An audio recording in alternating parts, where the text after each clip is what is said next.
Bismillahirrahmanirrahim. Assalamualaikum warahmatullahi wabarakatuh. Habib fillah, maaf sebelumnya Ustaz jika pertanyaan Anda nantinya tidak sesuai tema. Lebas khair insyaallah. Saya langsung ke pertanyaan saja ya. Ustaz, saya tahun depan mau menikah dengan seorang akhwat. Baik, Quran surah ke-49 ayat 13. Ya ayyuhan nasu inna khalaqnakum min dzakarin wa untha.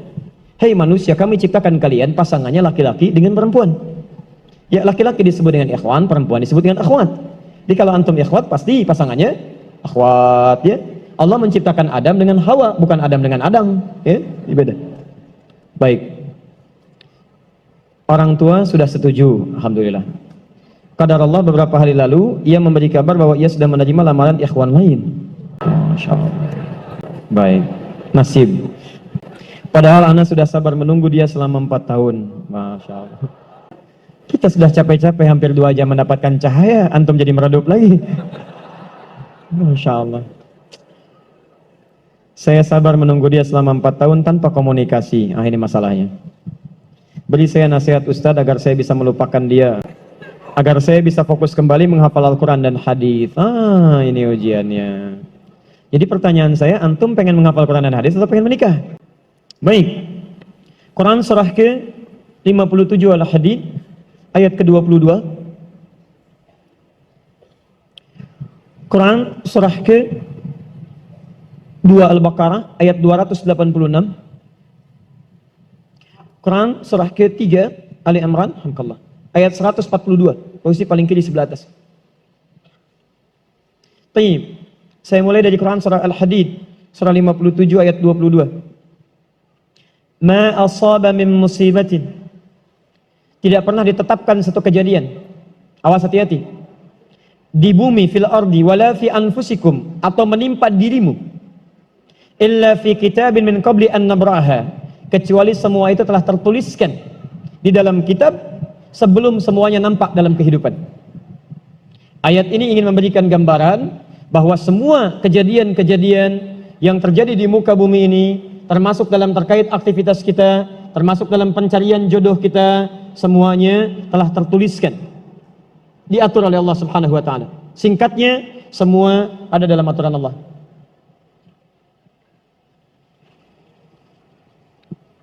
Fokus. Lihat, Allah telah mengatur si fulan hidup sekian sekian sekian, meninggal sekian sekian sekian, rizkinya sekian, jodohnya akan mendapatkan sekian sekian sekian. Sebagian tidak bisa diikhtiarkan seperti ajal nggak ada ikhtiarnya. Anda tidak bisa ikhtiar untuk bisa menunda atau mempercepat ajal, langsung nggak bisa diintervensi. Sebagian ada yang harus diikhtiarkan, hukumnya sudah ada, cuman kita tidak tahu bagaimana dengan takdir yang telah Allah tetapkan. Maka untuk mendapatinya, maka ikhtiar kita untuk meraihnya.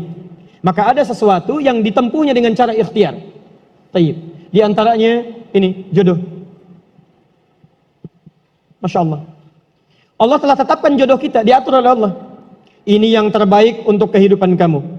Tapi Allah merahasiakan kepada kita siapa jodoh yang dimaksudkan. Maka kita berikhtiar, yang dengan ikhtiar itu ada pahala didapatkan. Saya ulang, ada pahala didapatkan, ada kenikmatan dalam mencarinya. Bayangkan kalau kemudian nikah aja tiba-tiba tanpa ada pencarian. Antum gak akan pernah merasakan bagaimana nikmatnya ta'aruf, bagaimana nikmatnya mengenal, bagaimana mencari, bagaimana pahala bersabar, bagaimana nikmatnya berdoa, bagaimana istikharah dalam menentukan jodoh kita. Itu semua menghasilkan pahala dalam kehidupan kita. Maka yang pertama, lihat ketentuan Allah yang pertama, apapun ikhtiar yang telah Anda tempuh, maka semua ikhtiar ini tetap tidak akan keluar dari aturan Allah Subhanahu wa taala. Jadi kalau antum tadi sudah menunggu selama 4 tahun tanpa komunikasi, Masya Allah, sudah siap melamar, tiba-tiba Masya Allah dibalap oleh orang lain, kalah. Fokus. Maka bagaimana cara memahaminya? Perhatikan, ikhtiar yang Allah tetapkan dalam aturan yang dibuat tadi, boleh jadi tidak harus selalu menyampaikan kita pada tujuan yang kita inginkan. Karena aturan Allah itu ketika ditetapkan akan bersanding dengan maslahat bagi kehidupan kita yang menjalaninya. Ingat ini ya, ingat. Aturan Allah ketika menetapkan, fulan rezeki kamu sekian, fulan fisik kamu begini, fulan jodoh kamu si fulan, si fulanah. Ketika Anda menempuhnya dengan ikhtiar, tidak harus kemudian Anda meraihnya sesuai dengan keinginan Anda. Contoh, maaf, Anda ingin misalnya sekolahnya ke ITB, Anda ikhtiar. Juara satu, juara satu, juara satu. Begitu tes di ITB, tidak lulus. Lulusnya ke IAIN, misal. Harap-harap ke ITB, masuknya ke IAIN. Harap-harap ke ITB, masuknya ke UNPAD. Ketika Allah kemudian menakdirkan Anda misal, keinginan Anda ke UNPAD, keinginan Anda ke ITB, tapi kemudian tiba-tiba beloknya ke UNPAD. Bagaimana memahaminya? Perhatikan, kadang jalan kehidupan yang telah Allah tetapkan bukan harus menentukan hasil sesuai dengan yang Anda inginkan, tapi Allah menetapkan sesuai dengan apa yang Anda butuhkan. Anda ingin ke ITB, tapi apa yang Anda dapatkan di ITB bukan maslahat buat kebutuhan Anda, maka dibelokkan oleh Allah ke UNPAD supaya Anda mendapatkan apa yang Anda butuhkan dalam kehidupan Anda. Karena Allah mengabulkan apa yang Anda butuhkan, bukan apa yang Anda inginkan. Saya ulang, Allah mengabulkan hanya apa yang Anda butuhkan, bukan apa yang Anda inginkan. Ada 3 jenis cara pengabulannya. 1, jika kebutuhan Anda sesuai dengan maslahat kehidupan Anda meminta. Maka jika keinginan Anda dalam permintaan sesuai dengan kebutuhan Anda, maka segera dikabulkan. 2, ada yang ketika Anda memohon, Anda belum sanggup untuk mendapatinya. Nanti ketika Anda mulai sanggup, disitulah kemudian Allah berikan. Antum punya anak 5 tahun. Antum kaya, punya banyak uang, kemudian anak itu minta dibelikan motor. Dibelikan nggak? Uangnya ada, motornya siap dibeli. Anak baru 5 tahun, minta dibelikan motor, dibelikan nggak? Kenapa? Karena dia belum sanggup menggunakannya. Tapi Anda sampaikan, nah, papa punya uang, papa siapkan ya. Nanti ketika sanggup baru saya berikan. Demikian ketika Anda meminta kepada Allah Subhanahu wa taala dan memohon. Maaf, Anda mohon, belum dikabulkan juga. Boleh jadi bukan Allah belum mengabulkan, tapi Anda belum siap untuk menerimanya. Contoh, Nabi Muhammad SAW berdoa kepada Allah supaya kiblat dipindahkan dari Masjid Al-Aqsa ke Masjidil Haram. Kapan berdoanya? Sejak di Mekah. Kapan dikabulkan? Saat ke Madinah. Kurang lebih 3 tahun baru dikabulkan. Quran surah kedua Al-Baqarah ayat 144, paling kiri sebelah bawah. Qad nara taqalluba wajhika fis sama' falanuwalliyannaka qiblatan taradaha fawalli wajhaka syatral masjidil haram. Muhammad, kami perhatikan engkau senantiasa menengadahkan wajahmu ke langit memohon, meminta. Lihat, maka mulai hari ini kami kabulkan doamu. Mulai palingkan kiblatnya dari Masjidil Aqsa ke arah Al-Masjidil Haram. Berapa lama Nabi berdoa? 3 tahun. Nabi Muhammad SAW berdoa 3 tahun baru dikabulkan oleh Allah. Kenapa baru dikabulkan? Karena pengalihan kiblat baru sesuai dengan kebutuhan umat Islam pada saat itu setelah 3 tahun. Nabi Ayub alaihissalam. Antum kenal Nabi Ayub? Kenal di mana? Kadang-kadang kenal Nabi Ayub. Luar biasa. Tadi malam di Dumai ada yang kenal Korun. Bulan lalu di Lampung ada yang kenal Fir'aun. Masya Allah. Di Pekanbaru kenal Nabi Ayub. Luar biasa. Nabi siapa sebetulnya? Nabi Ayub itu diuji dengan penyakit luar biasa.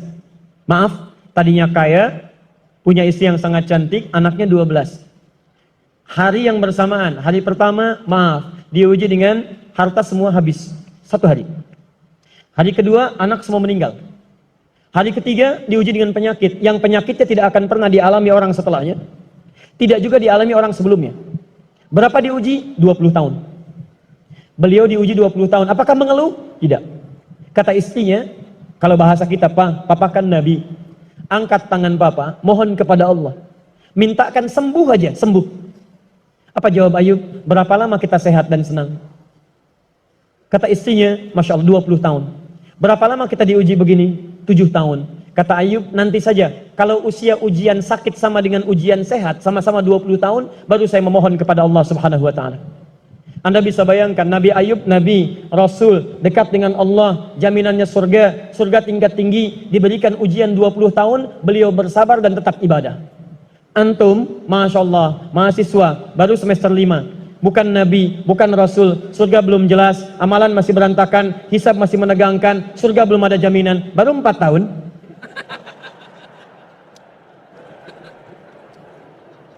Itu yang terbaik buat antum. Yang terbaik. Jadi bukan berarti ketika Anda tidak mendapatkan dia, dunia hilang untuk Anda. Tidak. Banyak boleh jadi itu hanya titian ajaran dari Allah supaya Anda merasakan bagaimana nikmatnya ta'aruf. Supaya Anda belajar bagaimana mencari yang lebih baik lagi.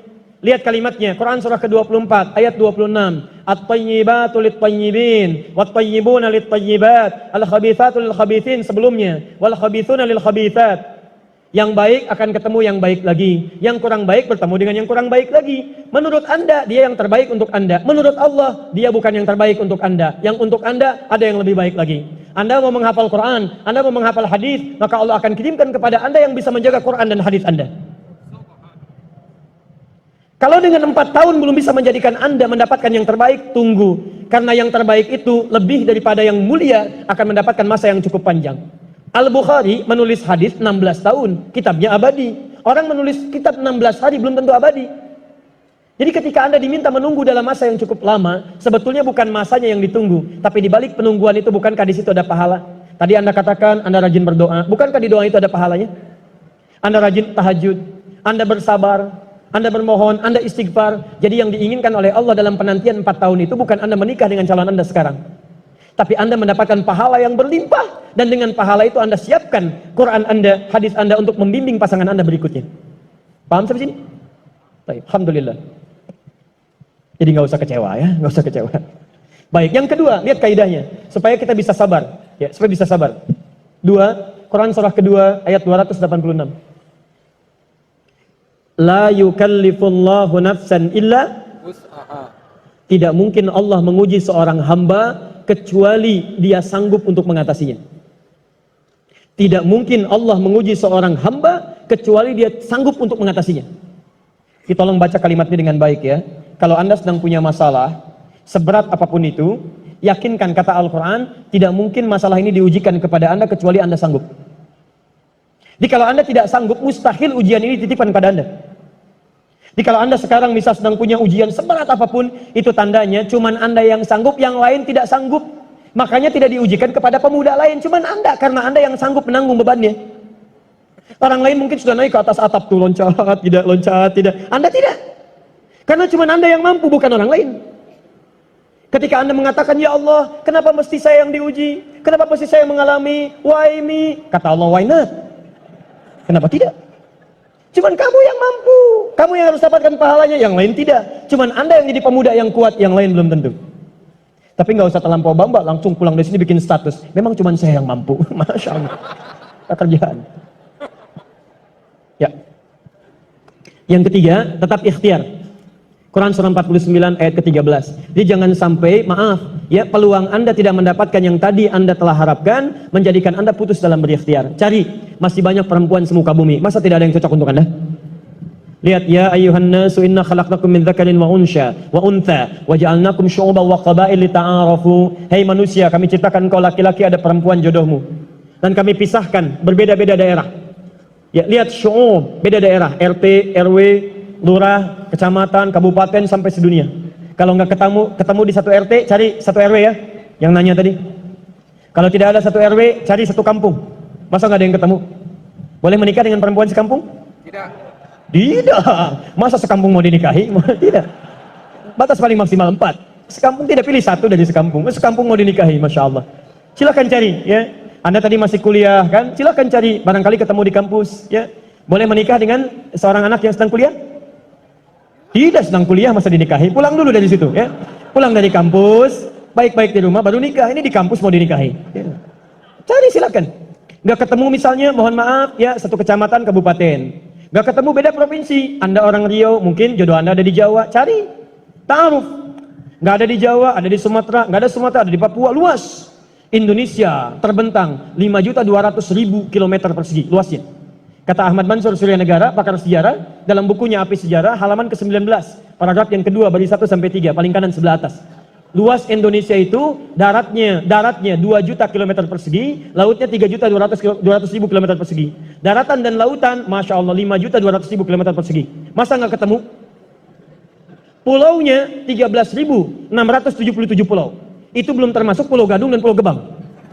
Ada semua.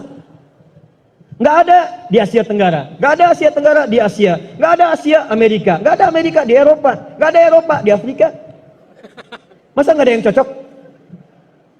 Kalau tidak ada, mungkin antum ahli surga, karena itu pun jodoh antum pun bidadari surga. Masya Allah.